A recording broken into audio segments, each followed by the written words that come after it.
Assalamualaikum warahmatullahi wabarakatuh. Selamat siang teman-teman semua.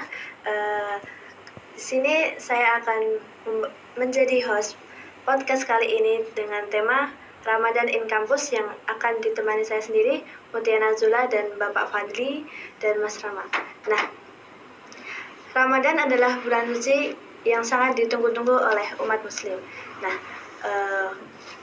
mesti di bulan Ramadan ini kita punya pengalaman tersendiri atau cerita-cerita menarik tersendiri. Nah, seperti yang kita ketahui bahwa Pak Fadli ini dulu pernah berkunjung di berbagai negara, terutama di Eropa. Nah, gimana cerita Bapak ketika bulan Ramadan di Eropa, Bapak? Oh ya, waktu saya di Jerman ya, S3 ya, S3. Sepertinya 3 tahun selama S3 saya selalu Ramadannya di Jerman. Jadi pengalaman 3 tahun itu, dan di satu Ramadan sepertinya saya juga pernah ke Belanda 10 hari. Jadi di 2 negara itu aja. Yang paling utama sih perbedaannya di waktu ya. Iya. Karena di sana kan wilayah subtropis atau wilayah utara ya. Jadi peredaran matahari itu kan bikin jadwal siang dan malam itu tidak imbang. Kalau di sini kan sama lah ya, 12 jam gitu ya. Kalau di situ enggak. Kalau lagi summer, lagi musim panas, siangnya panjang, malamnya pendek. Dan sebaliknya kalau lagi winter, siangnya pendek, malamnya panjang. Nah, kebetulan waktu itu saya Ramadannya 3 tahun itu mesti lagi summer semua. Jadi puasanya panjang. Puasanya sekitar 16-18 jam. Jadi sahurnya sama ya, jam 4 sahur ya. Tapi bukanya jam 10 malam. 19 jam sendiri. Iya, 18-19 jam sendiri. Itu wilayah-wilayah Eropa gitu. Tapi ke utara lagi itu ada teman yang dari Finlandia, itu dia pernah bercerita sebenarnya puasa dia itu sampai 22 jam. Tergantung waktu tertentu. Sebenarnya ada fatwa sepertinya di wilayah komunitas konsil seperti MUI-nya Indonesia gitulah di wilayah Eropa. Itu mereka maksimal 16 jam. Jadi kalau di atas 16 jam itu buka aja. Tapi sepertinya tidak semua juga yang mengikuti fatwa itu. Ada yang terus puasa sampai 22 jam ya, dan ternyata bisa kalau benar-benar dihadapi. Yang paling beda sih itu masalah waktu. Nah, kalau bagi Mas Rama sendiri gimana nih ketika padat-padatnya nih kegiatan kampus dan Ramadan, ada acara kajian, atau mungkin Mas Rama punya target tilawah sendiri, mungkin mau menghatamkan 3 kali hatam dalam 1 bulan atau gimana? Bagaimana memanage waktunya itu? Ya. Kalau berbicara tentang bagaimana siklus kehidupan selama Ramadan di UIN, terlebih di Fakultas Usuluddin, menimbang banyak sekali kegiatan Ramadan yang dimulai dari tarawih, kemudian ada anak-anak IAT yang mungkin ngaji dan sebagainya. Mungkin kalau belajar dari pengalaman saya, mungkin saya harus benar-benar membuat waktu yang, misalkan kita ingin membuat waktu untuk mengaji dan sebagainya itu kita sisihkan. Ketika hari setelahnya itu misalkan ada kegiatan, contoh pembuatan podcast Dema, kajian Ramadan AMPS Dema dan lain-lain, ya mungkin secara profesionalitas kita harus mengutamakan kepentingan bersama, yaitu mengaji bersama teman-teman ormawa dan teman-teman kuliah seperti itu. Jadi mungkin untuk mengatur waktu ya mungkin masih butuh masih butuh beberapa pertimbangan antara mana yang harus diprioritaskan dan mana yang harus bukan kurang sih, tapi di nomor 2 kan, seperti itu Mbak. Nah, kalau buat Pak Fadli sendiri di Jerman kan mayoritas itu non Muslim ya. Nah, kalau kegiatan-kegiatan selama bulan suci Ramadan tuh di sana gimana sih Pak? Nah, di situ yang pasti saya mengalami Ramadan yang tidak ada festival-festivalnya ya. Oh, iya. Kalau di Indonesia kan ada ngabuburit, ada pasar Ramadan, ada acara sahur-sahuran di TV kan, ada pokoknya menjelang Ramadan ada iklan yang begitu, ada festival-festivalnya. Dan di sana ya tentu itu tidak ada festivalnya. Jadi menghadapi Ramadan yang di satu sisi saya ingin bilang bahwa itu pengalaman Ramadan yang perlu oleh Muslim ya. Muslim Indonesia. Misalnya kita sudah menghadapi Ramadan yang rutin ini setiap saat di Indonesia seperti ini, mungkin kita perlu istirahat dari model Ramadan yang seperti ini, menghadapi Ramadan yang sepi, yang tenang, yang tidak ada festival, yang sendiri. Ya mengapa saya bilang sendiri ya, karena lingkungan nggak ada situasi Ramadannya, apalagi summer ya. Eropa summer itu kan pakaian orang-orang di sana, pakaian summer itu kan, jadi tidak ada bayang-bayang Ramadan kalau kita keluar gitu ya. Tapi tentu ada masjid ya, ada masjid di kota itu, tempat saya ada 2 masjid, ada takjil juga ada. Jadi saya kalau berbuka biasanya ke masjid, makan buka di situ sampai sampai sholat maghrib, habis maghrib pulang. Masalahnya rumah cukup jauh dari masjid. Karena kalau ikut tarawih itu tarawihnya baru mulai jam 12 malam. Selesainya jam 2, terus jam 3 jam 4 sahur. Itu kan agak masalah waktu tadi ya, agak ribet. Tapi ya rutinitasnya menjadi seperti itu. Ramadannya Ramadan yang sendirian, Ramadan yang mungkin itu momen-momen yang bagus juga buat kita lebih meresapi bagaimana Ramadan kita selama ini ya. Jangan-jangan kita selama ini Ramadannya cuma gara-gara riuh-riuhnya festival saja, tapi lupa meresapinya. Jadi momen-momen sendiri itu malah di satu sisi itu bikin kita kangen pulang ya. Pasti ya, jauh dari keluarga, Idul Fitri 3 kali di Jerman seperti itu. Tapi itu juga momen buat introspeksi sebenarnya. Saya mau bertanya kepada Bapak Fadli. Nah, gimana sih cara memanage waktu Bapak ketika banyak tugas, pasti banyak ketika di Jerman itu, terus harus nyiapin ini itu, terus masih buat buka, buat ini, itu gimana? Ya, kalau kegiatan kuliah S3 itu sebenarnya di Jerman tugasnya cuma 1, bikin disertasi. Jadi tidak ada kelas, tidak ada tugas makalah setiap semester, itu nggak ada. Ya tugas utamanya 1 disertasi ya, tapi di bawahnya paling ya disuruh konferensi dan macam-macam. Jadi sebenarnya kegiatannya di situ benar-benar mungkin kesibukan yang hektik seperti di sini nggak ada. Yang ada adalah ya terus setiap hari disuruh membaca, setiap hari disuruh ya persiapan disertasi lah, seperti kalian nulis skripsi ya. Kalau nulis skripsi itu kan bisa menjemukan, bosan karena kerjaan itu doang gitu ya. Ya S3 kayak gitu, 3 tahun kerjanya itu doang, nggak ada yang lain lagi. Jadi masalah manage waktu mungkin tidak terlalu bermasalah di situ. Manage waktu dengan aktivitas siang ya. Paling yang agak betul sedikit antisipasi itu masalah sahur dan berbuka itu, karena biasanya kan berbuka ikut di masjid, terus sahur jam 4, berarti masaknya ya bisa-bisa saya bangun jam 1:30 udah mulai masak buat sahur gitu. Dan masak emang nggak ada, kalau di sini sahur masih bisa Gojek ya, atau kalau di Kravia itu kan toko-toko pada buka ya, kalau di sana kan nggak, kita harus masak sendiri emang gitu. Buat Mas Rama, gimana sih, kan banyak nih kalau misalkan pas puasa ini siang-siang lemes. Nah, kira-kira kegiatan apa yang biar kita tuh jadi semangat gitu, nggak lemas, biar nggak bosen tuh gimana?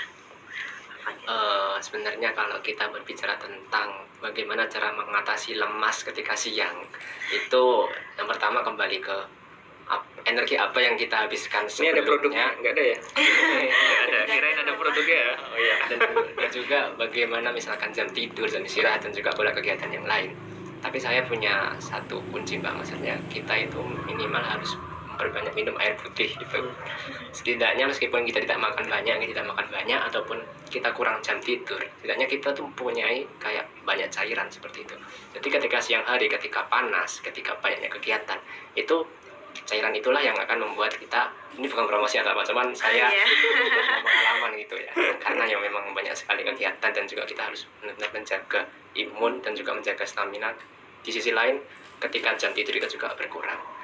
Selain itu juga kita melakukan kegiatan yang positif, dalam artian kegiatan yang bersifat kita suka.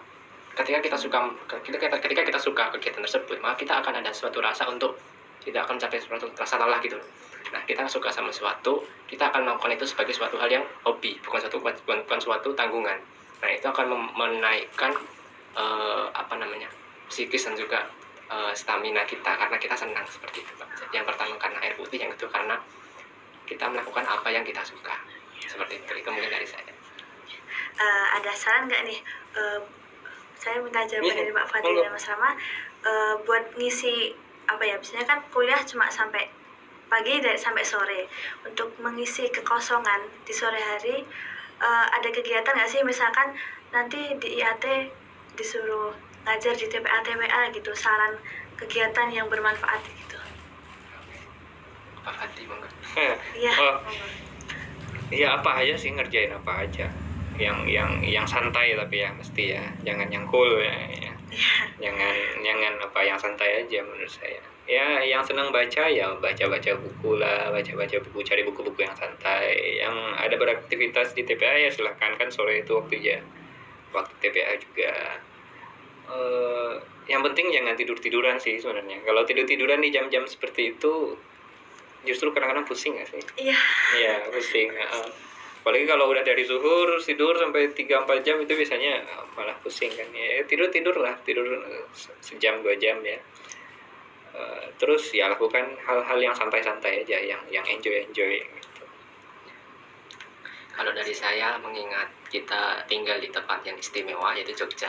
Nah, selain kita melakukan banyak kegiatan seperti yang dikatakan Pak Fadli, TPA yang ringan dan sebagainya, kita mungkin bisa menghirup udara segar, melihat kota Yogyakarta istimewa seperti apa, seperti itu kan, untuk merefreshkan pikiran kita, karena di ujung menjelang matahari terbenam yang menunggu waktu buka puasa juga, seperti itu Pak. Jadi banyak sekali hal yang bisa kita lakukan untuk mengisi dan juga mempersiapkan sekaligus menguatkan puasa kita agar sempurna, seperti itu.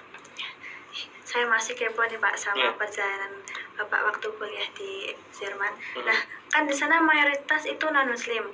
Nah, gimana respon warga-warga yang non Muslim itu terhadap yang Muslim gimana ya Pak ketika bulan suci Ramadan? Apakah mereka juga merayakannya atau gimana? Yang mungkin sebagian besar mereka nggak tahu kalau Muslim lagi puasa. Pertama itu sebagian besar mungkin nggak tahu. Yang tahu biasanya ya mereka menghargai sih orang berpuasa. Jadi saya tuh pernah mahasiswa itu bikin acara buka bareng, dan itu bukan buat muslim aja, siapapun mahasiswa boleh datang gitu. Jadi ada namanya kantin mensa, namanya kantin mahasiswa. Jadi beberapa orang mahasiswa mengorganisir itu, kantin itu dibuka di jam buka. Biasanya kantin itu cuma buka di jam makan siang, terus sudah tutup gitu ya. Tapi mereka mengorganisir untuk dibuka di jam berbuka. Saya ikut waktu itu, dan di saat itu mereka datang, yang non muslim juga datang. Ngapain ya? Pengen tahu gimana sih suasana berbuka itu seperti apa gitu ya. Terus panitia itu kemudian menjelang berbuka itu memberikan sedikit informasi lah ya, muslim itu seperti ini, kalau berbuka seperti ini, apa itu puasa dan segala macamnya. Jadi mereka menghargai orang berpuasa, tidak masalah. Terus pemerintahan misalnya juga, cuman ada sedikit problem di situ. Misalnya ada permohonan dari masyarakat muslim untuk biar negara ngasih libur di Idul Fitri. Nah, ini saya cerita waktu itu lagi di Frankfurt ya, di kampus. Jadi mereka minta ke pemerintahan federal untuk mengasih libur. Ya diperbolehkan, silahkan, nggak apa-apa. Tapi tanggal berapa? Nah problemnya di situ. Masalahnya mereka masih nggak bisa menentukan tanggal gara-gara lihat bulan dulu gitu.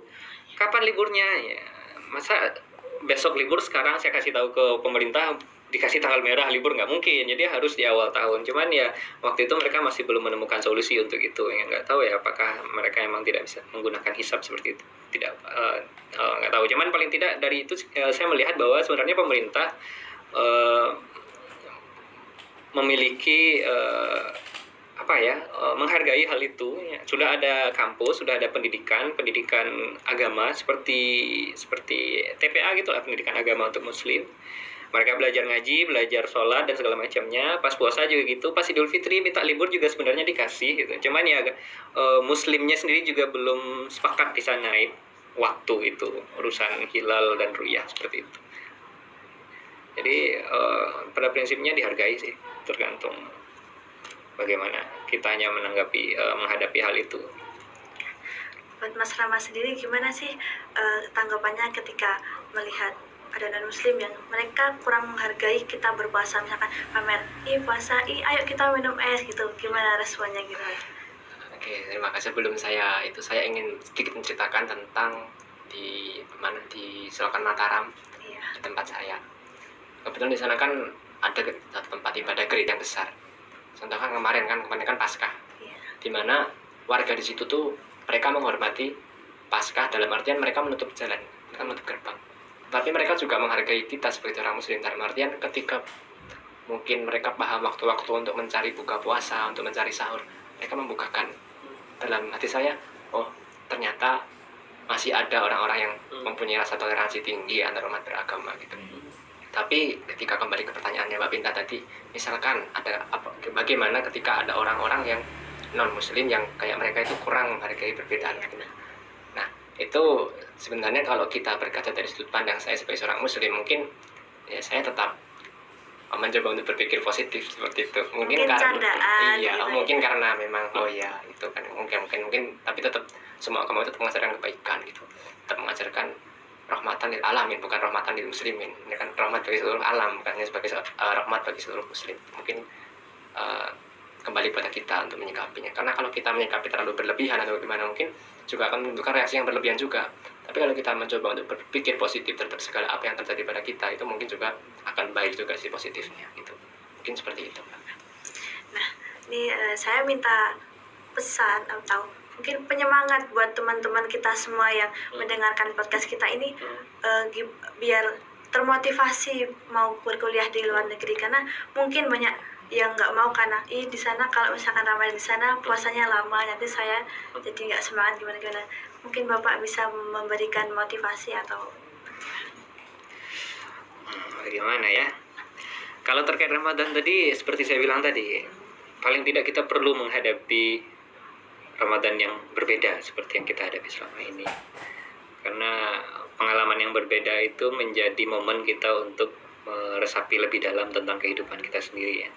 Kalau selama ini kita jadi mayoritas, kita juga perlu memiliki pengalaman hidup di wilayah minoritas. Kalau kita selama ini senangnya main bola, kita juga perlu sekali-sekali berolahraga badminton ya, seperti semacam itulah. Momen-momen yang variasi itu sebenarnya adalah momen-momen penting untuk kita. Jadi bagaimana kita bisa mendapatkan momen seperti ini ya, dengan hidup di wilayah itu. Maka terkait hal itu ya, salah satu cara yang paling pas adalah dengan teman-teman itu misalnya kuliah di wilayah-wilayah itu, di wilayah suburban, wilayah-wilayah 4 musim itu, supaya akan kelihatan kalau kebetulan Ramadan di sana lagi winter, akan kelihatan puasa yang pendek gitu. Kalau kebetulan di sana Ramadannya lagi summer, akan kelihatan puasa yang sangat panjang sekali. Mungkin begitu, biar ini saya rasa ini salah satu yang bisa kalian bikin bucket listnya ya, cita-citanya menghadapi Ramadan yang berbeda gitu ya. Bukan hanya jalan-jalannya aja, biasanya kan gitu, pengen jalan-jalan ke Paris, pengen jalan-jalan ke Belanda, ya oke sih gitu. Tapi mungkin salah satu hal yang bisa dicatat adalah pengen menghadapi Ramadan yang berbeda dari yang selama ini pernah dihadapi gitu. Kalau kita kan ya Ramadan di Padang, di Kalimantan, di Sulawesi ya mungkin cenderung masih sama lah gitu ya. Tapi kalau udah keluar ke wilayah yang lain ya, misalnya ke Mesir ya, meskipun sama Islam mungkin akan berbeda juga, ke Qatar mungkin akan berbeda juga, apalagi ke Eropa, ke Amerika begitu. Mungkin begitu Mbak. Ya, buat Mas Rama, coba kasih semangat nih buat teman-teman atau pesan-pesan biar nggak loyo ketika puasa dan bisa memberikan gitu. Iya, sebenarnya yang pertama itu jangan pernah memforsir dan memaksakan apa yang seharusnya tidak bisa dipaksakan. Misalkan kita memang sedang sakit atau sedang apa, mengingat ibadah puasa itu adalah ibadah yang membutuhkan imun, kemudian stamina dan juga segala yang kuat gitu. Jadi misalkan ketika kita sakit ya, kita jangan memaksa untuk melakukan banyak kegiatan atau apa. Alangkah baiknya kita mempersiapkan untuk ibadah besok atau istirahat banyak atau memperbanyak makanan yang bergizi dan sebagainya gitu. Jadi jangan terlalu kalau bahasa istilahnya yang keren itu sekarang itu self love Mbak. Self love seperti itu. Jadi kita sebelum kita harus mampu untuk berdamai dan menyenangkan diri kita sendiri sebelum kita menyenangkan orang lain. Seperti itu. Mungkin cukup ya Pak, cerita dari Bapak mungkin tuh bisa jadi motivasi buat saya sendiri, buat Mas Rama, buat teman-teman sekalian yang ingin mencoba berpuasa di luar negeri, khususnya di Eropa. Nah, mungkin cukup sekian ya. Mohon maaf apabila saya ada salah kata. Sekian, wassalamualaikum warahmatullahi wabarakatuh. Waalaikumsalam warahmatullahi wabarakatuh.